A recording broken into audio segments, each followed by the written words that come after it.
এই যে এটা হচ্ছে সানফোর্ডের একটি লাইট, এর মডেল নাম্বারটা দেখেন SF492ZL।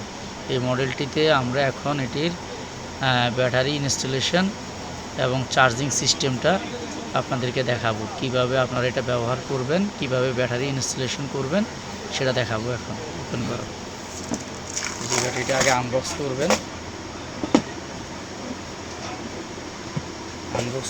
এই যে দেখেন এখানে 4টি ব্যাটারি আছে 18650 মডেলের, ঠিক আছে। এই 4টি ব্যাটারি কীভাবে সেট করবেন লাইটটিতে সেটি দেখাচ্ছি।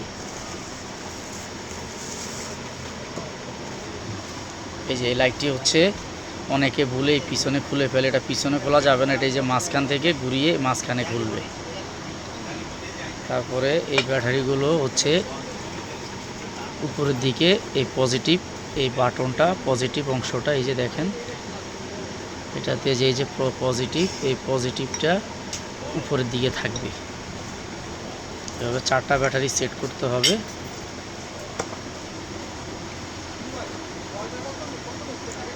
এই যে 4টা ব্যাটারি সেট হইল। এবার এই যে হেড অংশটি এখানে এভাবে পেঁচিয়ে আবার সেটিংস করে ফেলতে হবে।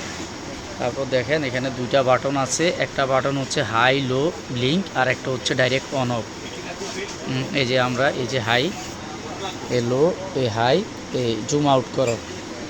হ্যাঁ, এই যে দেখেন আলোটা এবং তীরের মতো আলো, এটা এভাবে জুমটা সামনে পিছনে টান দিলে জুম ইন আউট হয়। তারপরে এটা অফ করে দিলাম। এটাতে আপনার অনেকগুলো, এবার চার্জিং সিস্টেমটা দেখেন এখানে এই যে টাইপ সির মাধ্যমে এখানে চার্জ দিবে। আর ব্যক্তিগত মোবাইল অ্যাডাপ্টার থাকলে অ্যান্ড্রয়েড ফোনে সেটা টাইপ সি দিয়েও 5 ভোল্ট আউটপুট দিয়েও আপনারা চার্জ দিতে পারবেন।